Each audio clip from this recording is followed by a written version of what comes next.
आज के समय में एक विद्यार्थी के लिए जितना महत्वपूर्ण एंट्रेंस एग्जामिनेशन है, जितना महत्वपूर्ण उस एंट्रेंस एग्जामिनेशन में आने वाला रैंक है, उतना ही महत्वपूर्ण वो जानकारी है कि उस रैंक का वो बेहतर इस्तेमाल कैसे कर सकता है। बहुत सारे विद्यार्थियों ने डिफरेंट एंट्रेंस एग्जामिनेशन दिए हैं, जेईई मेंस का एग्जामिनेशन दिया है, स्टेट लेवल डिफरेंट एग्जामिनेशन दिए हैं। बहुत सारे ऐसे विद्यार्थी हैं जिन्होंने बहुत ही अच्छा रैंक सिक्योर किया है। उन विद्यार्थियों को भी एक आवश्यकता है एक ऐसे काउंसलर की जो कि उनके रैंक के बेसिस पे उनको ये गाइड कर सके कि उनको कौन सा बेहतर ब्रांच कौन से कॉलेज में मिलेगा, उनको ये बेहतर तरीके से बता सके कि कौन सा कॉलेज उनको मिल सकता है। तो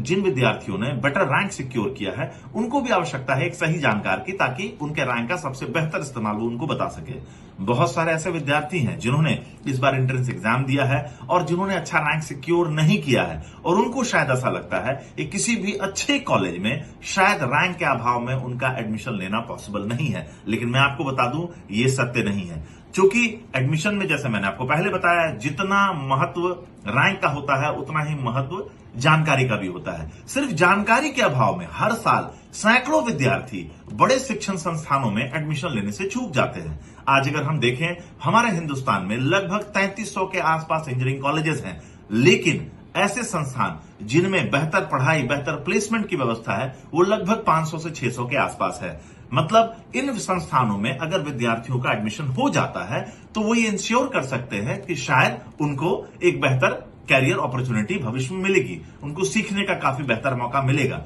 बाकी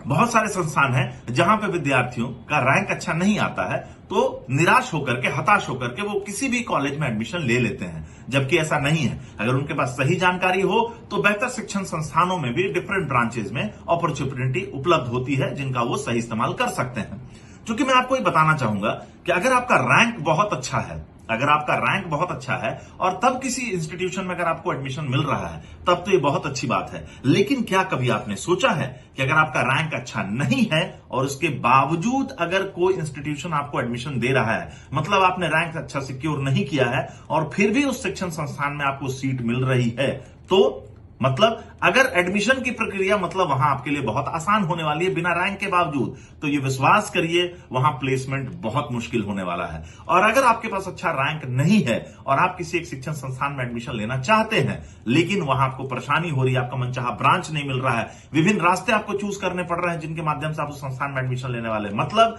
आपके पास रैंक नहीं है और किसी संस्थान में आपको बहुत मुश्किल हो रही है एडमिशन लेने में, तो विश्वास करिए ये कारण सिर्फ इसलिए है क्योंकि वहां प्लेसमेंट बहुत आसान होने वाला है। If it is very easy to get admission in a college, always remember, if you don't have rank and if it is very easy to get admission in a college, it will be very tough for you to get placement. And if it is very tough to get admission, it's just because the placement is very good. तो हमेशा आप जब admission लेते हैं तो अपने admission लेने के तरीके पर जरूर ध्यान रखिए। आज हमने अपने प्लेटफॉर्म के माध्यम से ये कोशिश की है कि वैसे विद्यार्थी जो किसी कारण से अच्छे कॉलेजेस में नहीं जा पा रहे हैं, उनको सही गाइडेंस नहीं मिल पा रही है, उनको सही नॉलेज नहीं मिल पा रही है, हमारे प्लेटफॉर्म से वो अपने कम रैंक पे भी कैसे टॉप कॉलेजेस में एडमिशन ले सकते हैं, इसकी पूरी व्यवस्था हम लोगों ने की। क्योंकि एक अच्छे संस्थान में पढ़ना, सही ब्रांच में पढ़ना हर एक विद्यार्थी का अधिकार है और ये अधिकार उनको मिलना चाहिए। तो हमारे प्लेटफॉर्म से विद्यार्थियों को ये चीजें सुनिश्चित की जाती है कि कम रैंक पे भी वो कैसे टॉप कॉलेज में एडमिशन ले सकते हैं। क्योंकि आप ये ध्यान रखिए, एडमिशन एक बहुत बड़ी चुनौती नहीं है, एडमिशन एक बहुत बड़ी चुनौती नहीं है, लेकिन अगर आज किसी भी विद्यार्थी को ऐसे शिक्षण संस्थान में एडमिशन मिलता है जो विद्यार्थी की जरूरत है, तो याद रखिए कैरियर स्टूडेंट का बनेगा। लेकिन अगर आप किसी ऐसे इंस्टीट्यूशन में एडमिशन ले लेते हैं जिस इंस्टीट्यूशन में की जरूरत विद्यार्थी है, तो उस इंस्टीट्यूशन का गेट बनेगा, बिल्डिंग बनेगी, बसें बनेगी, ठीक है, लैब बनेगी, लेबोरेटरी बनेगी, लेकिन अफसोसजनक वहां विद्यार्थी का कैरियर नहीं बनेगा। इसीलिए जब आप एडमिशन लेते हैं तो इस चीज का आप जरूर ध्यान रखें कि अगर संस्थान आपकी जरूरत है तो आपका कैरियर बनेगा, लेकिन आप अगर संस्थान की जरूरत है तो संस्थान का कैरियर बनेगा। तो एडमिशन लेने से पहले आप इस चीज को जरूर ध्यान दें कि आपकी एडमिशन की प्रक्रिया कैसी है। कम रैंक वाले भी विद्यार्थियों को बेहतर शिक्षण संस्थानों में हमारे माध्यम से उनको नामांकन मिले, इस चीज के लिए हम प्रयासरत हैं। धन्यवाद।